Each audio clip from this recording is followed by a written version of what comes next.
ہیں اور لائک بھی کر رہے ہیں، شیئر بھی کر رہے ہیں آپ۔ مزید ریکویسٹ کروں گا جنہوں نے نہیں کیا وہ سبسکرائب کر دیں، سبسکرپشن کا بٹن دبا دیں، سبسکرائب کا بٹن دبا دیں اور بیل آئیکن دبا دیں۔ اس سے یہ ہوگا کہ ساری ویڈیو جتنی بھی میں بات کر رہا ہوں یا جو آپ سننا چاہتے ہیں آپ تک پہنچ جائے گی۔ پیالے میں طوفان کھڑا برپا کرنے کی کوشش کی جا رہی ہے اور ہمیں سیاسی جماعتوں کو عوام کو گمراہی سے بچانا چاہیے، نہ کہ ان کو جھوٹ، فریب اور حقائق کو تروڑ مروڑ کر قوم کے سامنے لانا چاہیے۔ جج ارشد ملک کا طوفان کھڑا کرنے کی کوشش کی گئی، کھودا پہاڑ اور نکلا چوہا۔ جج ارشد ملک کی برطرفی کے بعد اصولی طور پر نواز شریف، ناصر بٹ، مریم نواز صاحبہ اور جن لوگوں نے جنہوں نے باقاعدہ پریس کانفرنس بھی کی تھی اور جو لوگ یہ جج کو ایلور کرنے میں، جج کو اپروچ کرنے کے حوالے سے رابطے میں رہے ہیں، اب ان کے خلاف مقدمات درج ہونے چاہیے اور باقاعدہ ان کو بھی قانون کے کٹہرے میں لانا چاہیے تاکہ انصاف نہ صرف ہوتا ہوا نظر آئے، دکھتا ہوا نظر آئے، بلکہ ہوتا ہوا بھی نظر آئے۔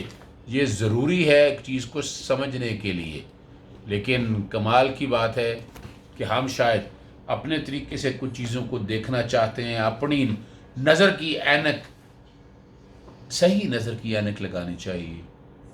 یعنی اگر میں دور کی نظر میری خراب ہے تو میں قریب کی اینک لگا لوں گا تو نظر تو نہیں ٹھیک ہوگی۔ اب ذرا بات کو سمجھنا ہے۔ نواز شریف صاحب کے پاس سب سے پہلا، میں پہلے سپریم کورٹ کے آرڈرز کی طرف چلوں گا۔ سب سے پہلا آرڈر جو عمران خان نیازی وغیرہ نے کیا تھا، رپورٹڈ ججمنٹ ہے PLD 2017 سپریم کورٹ 265، 20 اپریل 2017۔ 5 ممبر بینچ تھا، ہر ایک کو پتہ ہے۔ 2 ججز نے کہا کہ نواز شریف نااہل ہے، لیکن 3 ججز نے کہا، میجورٹی ججمنٹ تھی، کہ اس کے لیے ایک GIT تشکیل دی جائے جو حالات اور واقعات کو دیکھیں، اہلیت کے حوالے سے بھی اور باقی معاملات کے حوالے سے۔ اور بار بار نواز شریف صاحب کے خاندان سے یا نواز شریف صاحب کے وکلاء سے یا مریم صفدر یا باقی لوگوں سے ثبوت مانگتے رہے، ثبوت مانگتے رہے، منی ٹریل اور اونرشپ۔ وہ تھی نہیں تو دینی کیوں تھی؟ اہمام حجت بھی نہیں کیا، بیوقوف بناتے رہے قوم کو، اور GIT بنانے کا کہا گیا۔ اب GIT کے سامنے بھی کوئی ثبوت پیش نہیں کیا، نہ منی ٹریل دیا۔ جائیدادیں تسلیم شدہ ہیں، پر بیوقوف بنانا ہے کہ نہیں بھائی، وہ دکھائیں نا، وائٹ ایسٹس دکھائیں نا، ایسٹس کہاں ہیں آپ کے پاس؟ پیسہ کیسے پاکستان سے باہر کیا، کیسے بنایا آپ کے لیے؟ کچھ نہیں ہے، نتھنگ آن ریکارڈ۔ اگر ہوتا تو سپریم کورٹ سے نااہلی یا باقی چیزیں سامنے آتی۔ بہرحال GIT نے اپنی رپورٹ داخل کی سپریم کورٹ کے سامنے، سپریم کورٹ کے 3 ممبر بینچ نے اس سارے معاملے کو رکھا۔ بیسیکلی تو 5 ممبر کا فیصلہ اس کانٹیکس میں ہے کہ ججمنٹ ابھی فائنلٹی کی طرف نہیں گئی تھی، کہا تھا GIT بنانے کا۔ ججمنٹ رپورٹڈ ہے PLD 2017 سپریم کورٹ 692، 28 جولائی 2017 کو فیصلہ آیا۔ کیپٹل FZE جبل علی UAE میں جو بیٹے کی طرف سے دی تھی، وہ ڈکلیئر نہیں کی تھی مس ڈیکلریشن میں۔ Section 12(2)F of representation of people act, ROPA act, اور سیکشن 62(1)F دی کانسٹیٹیوشن کے تحت نااہل قرار دیا گیا۔ یہ مس ڈیکلریشن کا یہ جو کنفیوژن ہے کہ جناب نواز شریف پتہ نہیں کیا کر دیا اقامہ پہ، بھائی آپ نے یہ کوئی قانون کے مطابق فیصلہ دیا، جو یہ باتیں کرتے ہیں فیصلوں کو، یہ توہین عدالت علیحدہ بات ہے، کوئی اس پہ ایکشن نہیں لیتا۔ یہ فیصلہ آنے کے بعد نظر ثانی دائر کی گئی۔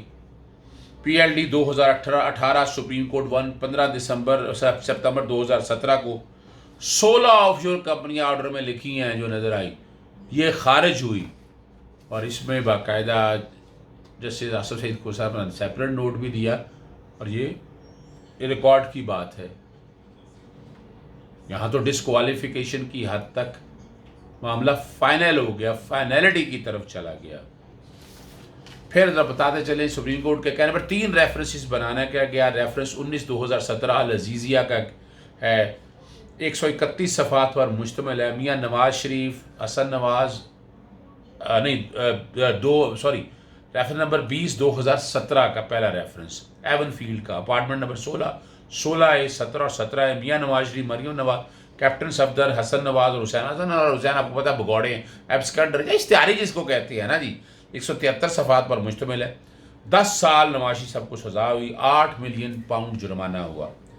مریم نواز صاحبہ کو 1 سال سزا ہوئی، نواز شریف صاحب کو 1 سال مزید سزا، اور سیریل نمبر 2 کے تحت جو پیش نہیں ہوتے رہے اور یہ ساری چیزوں کو، مریم نواز صاحبہ کو 7 سال کی سزا ہوئی۔ اسی طرح سیریل نمبر 2 کے تحت 1 سال کی سزا ہوئی، اور یہ اس کی سزا سسپینڈ ہے اسلام آباد ہائی کورٹ سے، اور ملک سے باہر تو جا نہیں سکتے تھے، وہ ایک علیحدہ ایشو ہے۔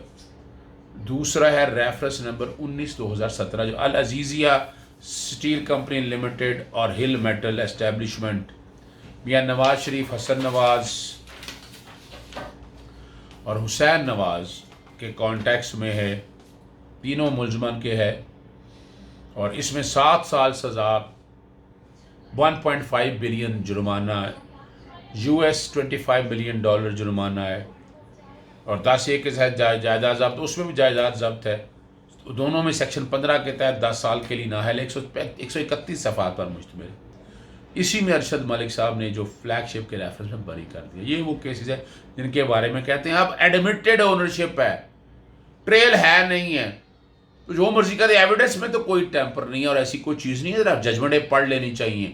جو اینکرز ہیں، جو مسلم لیگ نون کے پارلیمنٹیرین ہیں، قانون ذرا سمجھنا ہے۔ پھر اسی ویڈیو سکینڈل میں پتہ ہے اشتیاق احمد مرزا صاحب نے از خود نوٹس کی درخواست دی، PLD 2019 سپریم کورٹ 675، 23 اگست 2019 کو فیصلہ آ گیا، اور وہ پڑھنے والا فیصلہ ہے۔ تقریباً 5 ایشوز رکھے، 5 ایشوز کا جواب دیا۔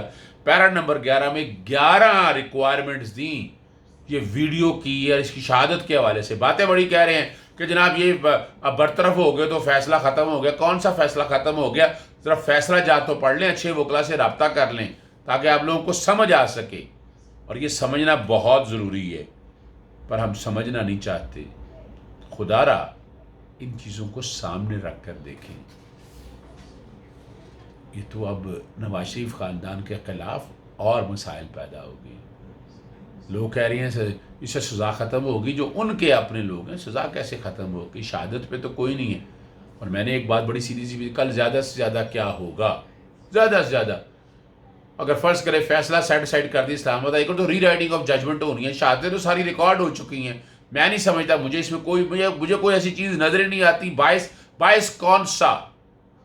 بھئی یہ تو آپ کو فائدہ دیا گیا، اور میں وہ زیادہ توقع کرتا ہوں، اور میں سمجھتا ہوں کہ اس میں باقاعدہ سزا بڑھائی جا سکتی ہے۔ 7 سال سے سزا 14 سال تک کی تھی، دوسرے میں جب 10 سال دی ہے العزیزیہ کے اندر، ایون فیلڈ کے اندر، تو یہاں 10 سال کیوں نہیں سزا دی گئی؟